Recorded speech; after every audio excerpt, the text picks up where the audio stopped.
Bom, cenário tudo ok. Júlio e Bonani, atenção aqui rapidinho, repassar o roteiro. Tá ok? Ó, vocês dois vão estar em plano americano, tá ok? Cumprimentam o público, depois fecha no Julinho, ele vai começar a falar o texto e esquece. Aí corta. A produção leva o roteiro, ele dá uma repassada e seguimos a aula em diante. Tá ok? Demorou. Beleza então, Julinho e Bonani, atenção, gravando! E aí, galera do nosso Simplificando Educom Lab, estamos de volta! Espero que vocês estejam ansiosos para mais uma aula e com certeza a aula de hoje vai te ajudar muito nas suas produções. Hoje vamos... A aula de hoje... Corta. Confere aqui, Julinho, o texto. Entendi, desculpa aí. Bacana. Vamos lá. Gravando!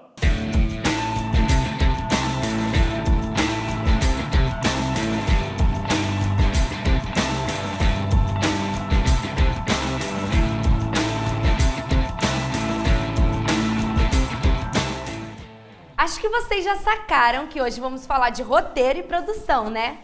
É isso mesmo, já estava tudo escrito no roteiro. Se você tem uma ideia na cabeça e quer que o vídeo fique exatamente como está pensando, vai precisar de um roteiro. Pensa nisso. Você tem uma ideia na cabeça, mas essa ideia é sua. Apenas você sabe exatamente como ela é.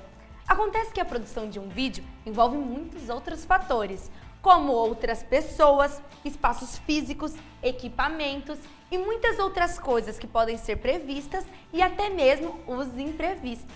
Por esses motivos é indispensável um roteiro.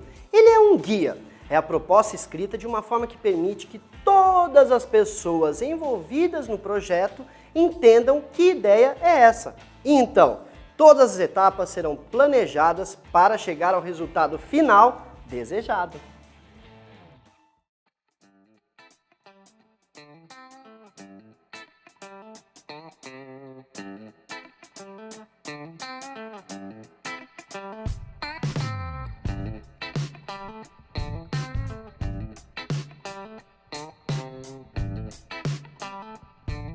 Tirar a ideia da cabeça para colocar ela no papel de uma forma que toda a equipe entenda essa ideia não é uma tarefa fácil.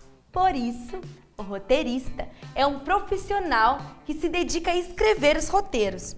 Essa pessoa precisa estudar e treinar muito para poder melhorar a escrita a cada roteiro. O roteirista está muito mais próximo do diretor de imagem do que do escritor. O roteiro não tem o objetivo de ser um texto literário.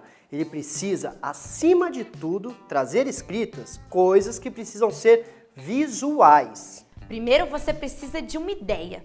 Existem histórias por toda parte, basta a gente observar e encontrá-las.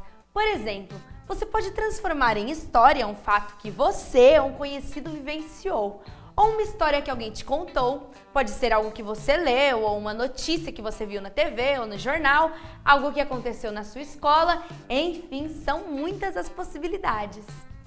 Já com a ideia na cabeça, vamos escrever em poucas linhas a storyline, linha da história, ou seja, dizer de forma objetiva como vai ser conduzida essa história. Por exemplo, a storyline de Hamlet de William Shakespeare. Um príncipe cujo pai, que era rei, foi assassinado por seu tio com o fim de usurpar a coroa. Este crime conduziu o jovem príncipe a uma crise existencial que terminou numa onda de mortes, inclusive a sua própria. Essa etapa do roteiro se chama storyline. Depois, o roteiro segue desenvolvendo essa storyline. E aí, detalha cada parte da história, cada cena. Dentro dessas cenas, devemos explicar todos os acontecimentos, indicando a locação, os personagens que vão estar na cena, as ações que eles vão desenvolver e os diálogos. Dá uma olhada.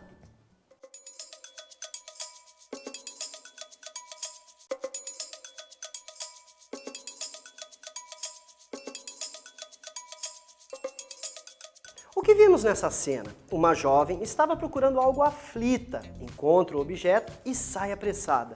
O roteiro faz isso, descreve a cena. Agora, nós fizemos o contrário. Vimos a cena e depois descrevemos. Quando escrevemos um roteiro, imaginamos a cena e a escrevemos como um guia para chegar no resultado que visualizamos na nossa cabeça. Então, nosso roteiro ficaria assim. Cena 1, interna, escritório, dia. A personagem procura sua pasta entre as gavetas e armários. Ela está apressada e aflita. Encontra a pasta na gaveta e sai correndo. Esse roteiro é chamado de roteiro literário. Ele será guia para o roteiro técnico. Nesse, além das indicações de locações, personagens, diálogos, estão também os planos, os enquadramentos, os movimentos de câmera, as indicações de edição, efeitos e outras informações técnicas. No jornalismo, temos as pautas, que têm a função do roteiro. Também existem outras estruturas do roteiro, como o roteiro em colunas e o storyboard, mas isso fica para os próximos módulos. Então, deu para entender por que é tão importante escrever um roteiro? Nas próximas aulas, vamos nos aprofundar mais no roteiro. O importante agora é você entender a importância de escrever sua ideia de uma forma clara para que toda a equipe entenda a proposta e seu vídeo saia conforme o planejado. Após o roteiro finalizado, uma pessoa é responsável por levantar todas as condições materiais e humanas necessárias para que aquele roteiro resulte em um filme. Esse é o produtor ou a produtora. E essa pessoa nem sempre trabalha sozinha. Dependendo da produção, é necessário uma equipe de produtores para assumir essa grande responsabilidade. Vamos pensar que o produtor é responsável por traçar um caminho e fazer com que toda a equipe caminhe junto. O destino é um resultado final surpreendente. E para chegar nisso, o trabalho realizado pelo produtor se divide em 3 partes: a pré-produção, a produção e a pós-produção. A pré-produção é a etapa de preparação para as gravações. É quando o produtor, com o roteiro em mãos, lista tudo o que é necessário. É o momento de fazer a análise técnica. Essa análise técnica consiste em decupar o roteiro e listar as necessidades. Decupar vem do francês e significa recorte, ato de recortar. Isso quer dizer que o produtor vai pegar o roteiro e analisar em cada cena o local onde vai rolar a gravação, o cenário, as ações dentro da cena, os personagens, figurinos, objetos. O produtor vai listar tudo isso e correr atrás. Após a análise desses dados, é possível criar um cronograma, agendando as datas para as gravações. Logo em seguida, precisa fazer a comunicação entre toda a equipe. Essa pessoa também lida com muitas burocracias, como por exemplo, para filmar uma pessoa, você precisa que ela assine uma autorização de uso de imagem. Você sabia disso? Mas calma, antes de falarmos do universo da produção cinematográfica, voltemos para as nossas produções, que serão mais simples e menos burocráticas. Boa, Julinho! O produtor das nossas equipes terá que decupar o roteiro e fazer a comunicação entre a equipe. Disso não tem como fugir. É importante visitar o espaço onde será gravado antes da gravação e verificar se pode gravar lá. Se você conseguir uma autorização por escrito do responsável pelo espaço, é melhor ainda. Veja também se tem água, banheiro, se o espaço é fechado ou aberto e comece a visualizar os imprevistos. Por exemplo, no dia da gravação pode chover, hein?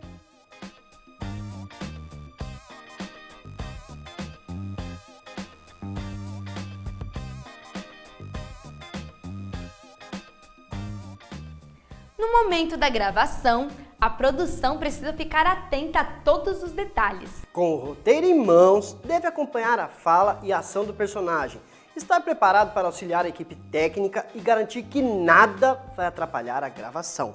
Por exemplo, se estiver gravando em um local público com muitas pessoas ao redor, o produtor precisa ficar ligado para não deixar que ninguém atravesse em frente à câmera.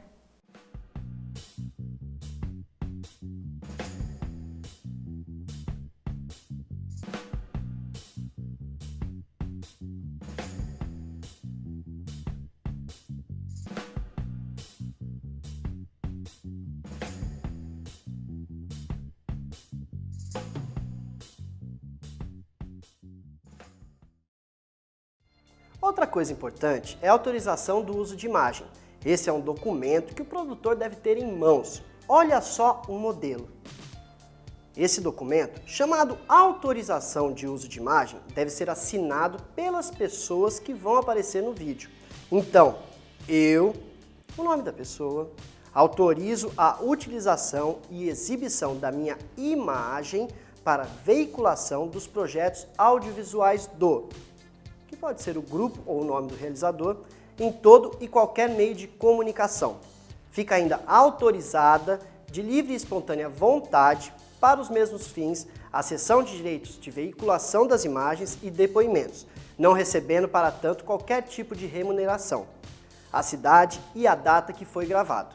Aqui ao lado tem um campo onde a produção deve preencher com o nome do vídeo, se na edição for colocar o GC, que nada mais é do que o nome e a função da pessoa inserida na tela durante a fala dela. O produtor preenche essa lacuna com a ajuda da pessoa. Por fim, descreve o personagem para saber identificá-la na hora que for editar. Aqui embaixo, a pessoa assina autorizando a utilização da imagem. Você pode também fazer essa autorização gravada, perguntando o nome completo da pessoa, o RG, e pede para ela dizer que autoriza a utilização da imagem dela, mas usa esse recurso em último caso. É melhor o documento escrito. No fim da gravação, o produtor deve acompanhar a desmontagem dos equipamentos, conferir tudo no checklist. Aí já começa a pós-produção. Por fim, o produtor deve acompanhar o processo de edição, auxiliando no que for preciso e ficar ligado nos prazos. É isso aí! Com tanta responsabilidade, deu para perceber que o produtor é uma pessoa muito organizada, envolvida com o projeto, ligada na comunicação da equipe, responsável, empreendedora, criativa e com espírito de liderança e de equipe. Mas calma! Todas essas qualidades você pode desenvolver. Então, se está a fim de ser uma pessoa com esses potenciais, comece a fazer produção. Que recado, hein, Julinho? E é isso aí, pessoal. Encerramos mais uma aula. Já estamos na 5ª desse módulo e vamos seguindo, porque eu sei que vocês estão super afim de produzir os seus próprios vídeos. Na próxima aula, faremos uma introdução à edição. Fiquem ligados no nosso Simplificando Educom Lab. Até, galera!